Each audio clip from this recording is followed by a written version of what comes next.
मार्के हक में शिकस्त के बाद भारत प्रॉक्सी जंग में शिद्दत ला रहा है।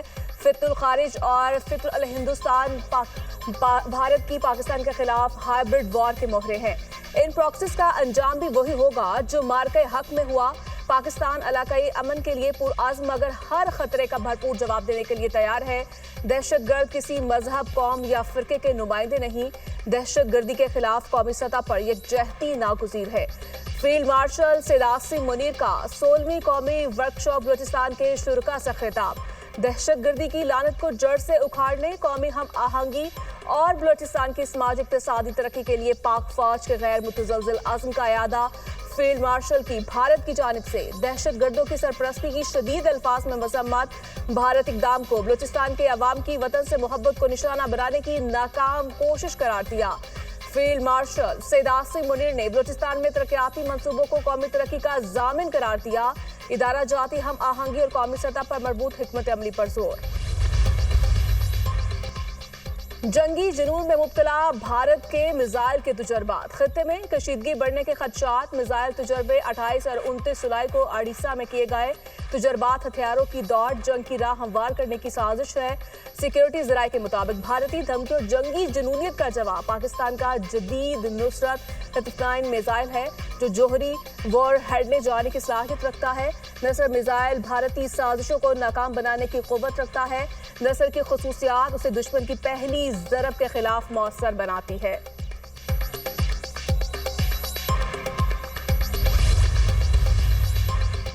नए माली साल की पहली मॉनेटरी पॉलिसी का ऐलान आज किया जाएगा। गवर्नर स्टेट बैंक नई मॉनेटरी पॉलिसी का ऐलान करेंगे। गवर्नर स्टेट बैंक की सरबराही में मॉनेटरी कमेटी का इजलास, अदाद-ओ-शुमार का जायजा। रूस के मशरकी साहिल के करीब शदीद जल्जले की शिदत 8.8 रिकॉर्ड, गहराई 18 किलोमीटर थी। सुनामी वार्निंग जारी। खौफनाक जल्जले के बायस 3 से 4 मीटर ऊंची सुनामी लहरें रिकॉर्ड। बंदरगाहों और इमारतों को नुकसान, मुतादिद अफराद जख्मी। रूस, Japan, Taiwan, Philippine, Indonesia, Colombia, Mexico, Peru और एक्वाडोर में सुनामी वार्निंग जारी। अमरीकी रियासत हवाई, कैलिफोर्निया, वाशिंगटन, अलास्का में भी सुनामी का इंतबाह। लोगों को साहिली इलाकों से निकलने और महफूज मुकामात पर मुंतकिल होने की हिदायत। जापान में फुकुशिमा न्यूक्लियर प्लांट खाली करा लिया गया। अमेरिका ने हवाई, अलास्का, चिली आइलैंडर्स के लिए वार्निंग जारी कर दी। 1952 के बाद खित्ते में ये सबसे बड़ा जल्जला है। अमेरिकी रियासत हवाई में 2 मीटर तक बुलंद लहरें रिकॉर्ड की गई। पाकिस्तानी मईशत की शरह नमू हुकूमती हदफ से कम रहने का इम्कान। IMF की पाकिस्तान की मुआशी शरह नमू 3.6% रहने की पेशगोई। वर्ल्ड इकनॉमिक आउटलुक रिपोर्ट जारी। माली साल 25-26 के लिए हुकूमती हदफ 4.2% मुकर्रर रहे। साल 2026 में आलमी सतह पर महंगाई 3.6% तक रहने का इम्कान। आलमी इक्तिसादी मंजरनामे को बदस्तूर मुआशी खतरात लाहक है। गैर यकीनी सूरत हाल आलमी माली हालात के लिए खतरा बन सकती है। IMF report.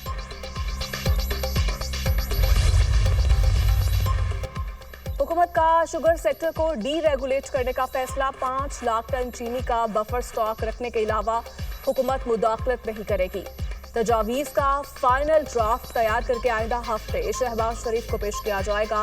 हुकूमत ट्रेडिंग कॉरपोरेशन ऑफ पाकिस्तान के पास 1 माह की खपत के बराबर बफर स्टॉक रखेगी। ज़राए वज़ारत सनअत और पैदावार, चीनी सरप्लस होने पर बरामद होगी तो किसान को गन्ने के बेहतर दाम मिल सकेंगे। हुकूमती कमेटी की तजवीज़, पैदावारी सलाहियत बढ़ाने के लिए शुगर मिल्स को 50% से बढ़ाकर 70% तक चला जाएगा। खपत के अलावा इजाफी चीनी को बरामद करके 1.5 अरब डॉलर का ज़र मुबादला कमाया जा सकता है। ड्राफ्ट तजवीज़। हसन अब्दाल में झारी कस्बर साथी नाले से 2 खवातीन की लाशें निकाली गई। डूबने वाली 2 खवातीन और एक बच्चे की तलाश जारी। गाड़ी बरसाती नाली में गिरने से 5 अफराद लापता हुए थे। 5 अफराद को रेस्क्यू कर लिया गया। मुतासरा खानदान वॉकएंड का रिहायशी है। रेस्क्यू हुकाम। गिलगित में 2 जर्मन खवातीन कोपेमा लैंड स्लाइडिंग की जद में आ गई। एक खातून को रेस्क्यू कर लिया गया, दूसरी की तलाश जारी। जीबी में सैलाब की तबाहकारी के बाद इमदादी कार्रवाइयां जारी। तर्जुमान सूबाई हुकूमत के मुताबिक शहर बाबूसर पर लापता अफराद की तलाश का अमल भी जारी है।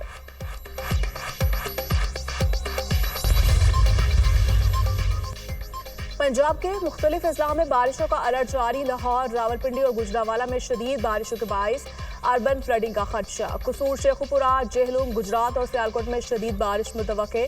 सतलुज में गंडा सिंह के मुकाम पर पानी के बहाव में इजाफे का इम्कान। एबटाबाद बारिश के बायस मकान की छत गिरने से 2 बच्चियां जान बहक। जमशेद दस्ती की नहरी के खिलाफ दरखास्त पर समात। लाहौर हाईकोर्ट ने N 175 में जिमनी इलेक्शन का शेड्यूल मुअत्तल कर दिया। इलेक्शन कमीशन, अटॉर्नी जनरल समेत दीगर को नोटिस जारी। वकील साहब बताएं कि आपने वकालतनामा कब साइन किया। सच सच बताएं, कहानी बहुत मजे की है। चीफ जस्टिस आली नीलम का इस्तफसार, मैंने वकालतनामा ताखीर से दस्तखत किया। वकील का जवाब। मीडिया से गुफ्तगू करते हुए जमशेद दस्ती ने कहा, मेरा कसूर ये है कि बानी पीटीआई के साथ खड़ा हूं।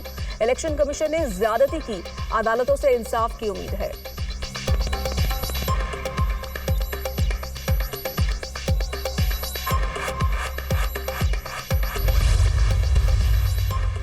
फुफ्फो की ख्वाहिश पूरी ना हो सकी, भतीजे पाकिस्तान नहीं आ रहे।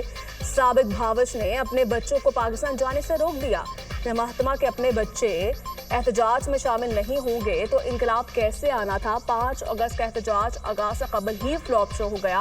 वज़ीर इत्तलात पंजाब असमा बुखारी का बयान, कहा पीटीआई की मौजूदा क़यादत भी एहतजाज की हामी नहीं। खैबर पख्तूनख्वा के बल्दियाती इदारों में 354 अरब की माली बेज़ाब्तगियां चार्जशीट है।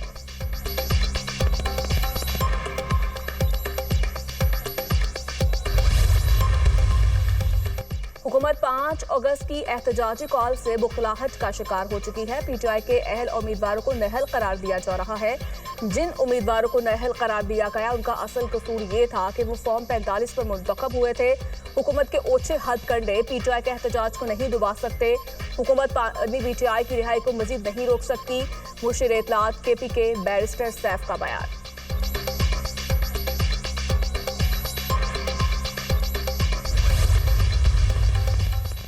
तलाक याफ्ता बेटी को पेंशन देने से मुतालिक सुप्रीम कोर्ट का बड़ा फैसला। बेटी को पेंशन शादी की हैसियत पर नहीं, हक की बुनियाद पर दी जाएगी। बेटी की पेंशन के लिए तलाक का वक्त गैर मुतल्लिका है। जस्टिस आयशा मलिका तहरीर करदा 10 सफ़ात का फैसला जारी। पेंशन सरकारी मुलाजिम का कानूनी हक है, खैरात नहीं। पेंशन का हक अहले खाना को मुंतकिल होता है और इसमें ताखीर जुर्म है। खवातीन की पेंशन का इन्हिसार सिर्फ माली ज़रूरत पर होना चाहिए, न कि शादी की हैसियत पर। सुप्रीम कोर्ट ने वालिद की वफात के बाद तलाक याफ्ता बेटी को पेंशन न देने वाले इम्तियाजी इस सर्कुलर को कलअदम करार दे दिया। सिंध हुकूमत का 2022 का इम्तियाजी सलूक वाला सर्कुलर गैर कानूनी और आइन के खिलाफ है। सिंध हाई कोर्ट के लाड़काना बेंच ने दरखास्त गुजार की पेंशन की मंजूरी दी। सिंध हाई कोर्ट के फैसले के खिलाफ सिंध हुकूमत ने सुप्रीम कोर्ट से रुजू किया था।